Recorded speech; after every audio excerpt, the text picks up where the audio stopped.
It was on this exact spot on the court, on that basket, when DeAndre Golson hit the shot of Missouri's season. Taylor, I'm inside the Tigers team hotel, where just in a couple hours the buses are going to be rolling out of here and over to Raymond James Stadium. It's kind of died down a little bit. A lot of players, including some Wake Forest ones behind me, they're enjoying the nice weather here in Tampa Bay, and they've had a good day overall after another day of practice for both the Tigers and the Demon Deacons ahead of the Gasparilla Bowl on Friday. They had a pretty rewarding afternoon getting to give back to the local community. In the midst of a 3-game losing streak, Coach Drinkwitz and the Tigers were in desperate need of finally pulling out a close game, and they did that today. At this time last week, Jordan Montgomery was a New York Yankee and one of their top pitchers. Now he's a St. Louis Cardinal, and with the Chiefs' win yesterday, they're heading back to a familiar place, the AFC Championship game for a 5th straight year. Yeah, 1-score losses to Florida, 1-score loss to Auburn, just a lot of close games this year, couldn't go their way. They tried to go in tonight, they took a lead in the 3rd quarter before Wake Forest eventually took it. Hey Hunter, in under 48 hours from now, there will be one Gasparilla Bowl champion between Wake Forest and Missouri, but today hundreds of kids in Tampa came out winners. The Tigers and the Demon Deacons took over the field at Sly Middle School together to give back to the Tampa community. Having these players that they see on TV who are now coming to work with them and to build something and to produce a product that they get to take home. The players built over 100 bicycles over at the middle school in an afternoon that featured football, music, dancing, but most importantly, showing empathy back to the kids. It means everything to get back to the youth, because once before I was one of these kids, I ain't have everything, growing up, so, just giving back. The community service today is just a small part of the growth happening in Tampa. Tampa is a growing metropolitan area, but it's growing the right way, and people have a lot of heart, have a lot to give, and we want to take care of each other. Tomorrow, the Tigers will have their final practice before the bowl game, and then in the evening, they'll have a block party not too far from here. Reporting live in Tampa, Florida, Harrison Vapnek, KOMU8 News. Hey Ben, Missouri wide receiver Barrett Bannister's long Tiger career started 6 years ago, and since it's been a journey from walk-on to team captain. Unrecruited out of Fayetteville, Arkansas, only Bannister could imagine how his Missouri career would unfold. I'm really thankful for everything that has happened here, peaks, valleys, everything in between. It's all part of a journey that only I could have dreamed of as a kid. Even after missing Missouri's last regular season game with an injury and in an era of bowl game opt-outs, Bannister wasn't going to miss what could be his final game in pads.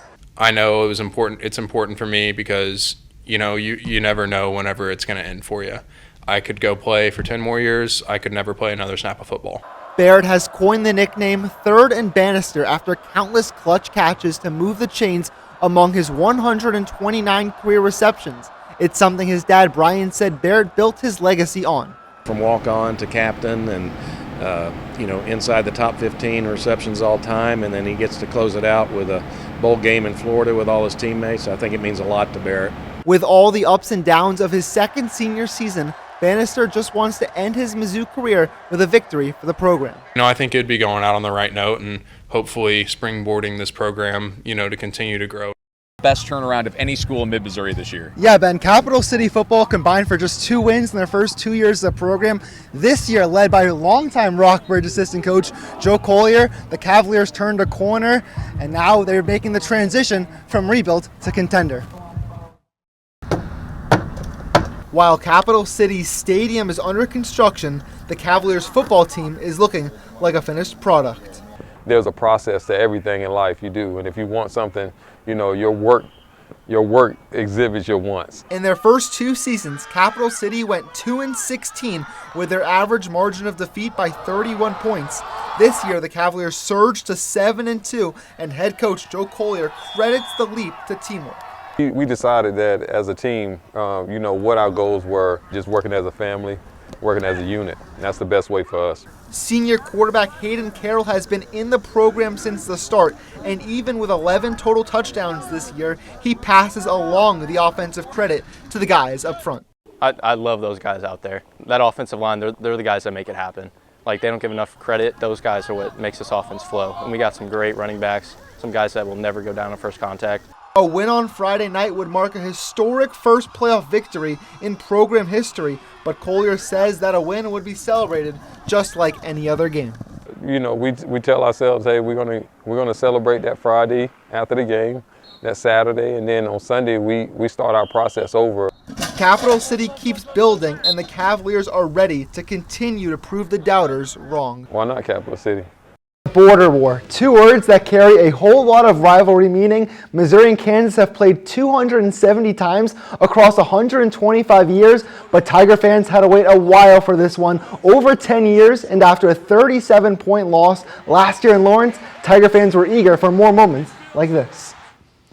Truman made quite the entrance for the first border war at Mizzou Arena in over a decade, and the Tigers grabbed the first lead of the game. Only returning starter from last year, Kobe Brown, he got a nice basket here to go up 2-0. Then DeAndre Golston with a strong drive gives Mizzou a 2-point edge, but the crowd was quickly sucked out of the game from there. Kevin McCullough puts the Jayhawks on top of the three to take a 3-point lead, and then former Rockbridge Bruin DeJuan Harris pushes the lead with this layup. KU led by 19 at one point, but here come the Tigers.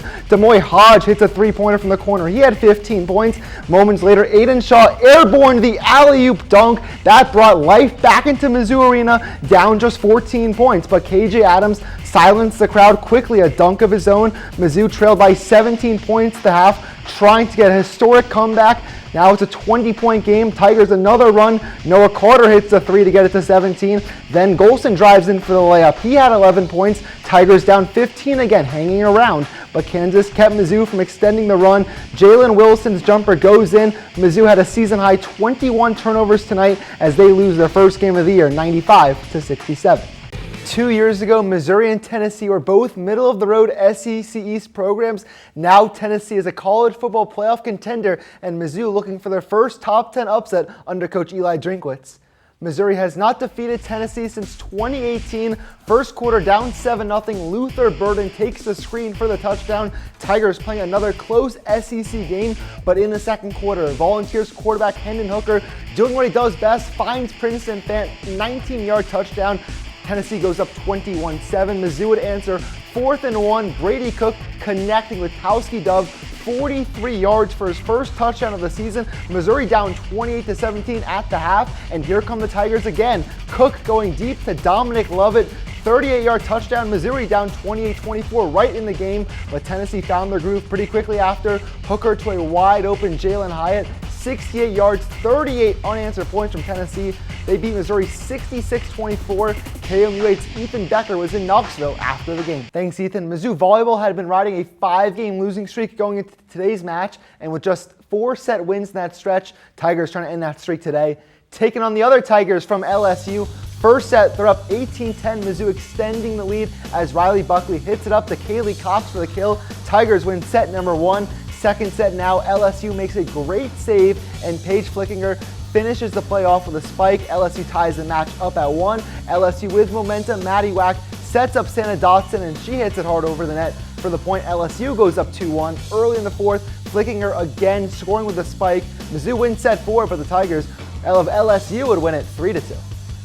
Columbia College hosting Missouri Baptist in the AMC Championship. Carly Wise with a block from Missouri Baptist. They won the first 2 sets, but Columbia College against the ropes, down 6 in the third. Danielle Pryor, a huge block. Cougars come back to win that set. Fans are loving that one. Fourth set, Cougars down 2 points, and Sue Gondigan gets the kill. The fans are fired up, but Missouri Baptist would win it by score 3-1.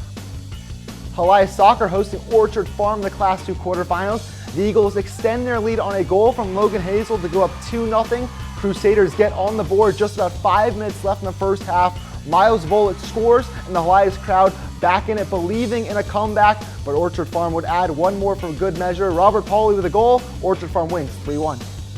Rockbridge Soccer taking on Liberty North out in Kansas City, looking for their first Final Four since 2016. And Cooper Allen finds the corner of the net on the attack to put Rockbridge up 1-0. And from there, Brendan Clark, the goalie, kept Liberty North off the board, making plays like this. Check it out. Not 1, but 2 amazing saves within seconds. Holds Eagles to a corner kick, and then comes up big, another huge save with a shutout as Rockbridge wins it 1-0. Since Patrick Mahomes has been the quarterback for the Kansas City Chiefs, Kansas City has lost to every AFC South opponent except for the Jacksonville Jaguars. Tomorrow, Mahomes and company will seek a third straight win ever since their loss to Buffalo. Mahomes has only faced the Jags twice in his career, and he's 2-0 with a pair of 300-yard games, including a 3-touchdown game in 2019. A win for Kansas City and a possible loss for the Chargers against San Francisco tomorrow night would give KC a 2-game lead in the AFC West standings.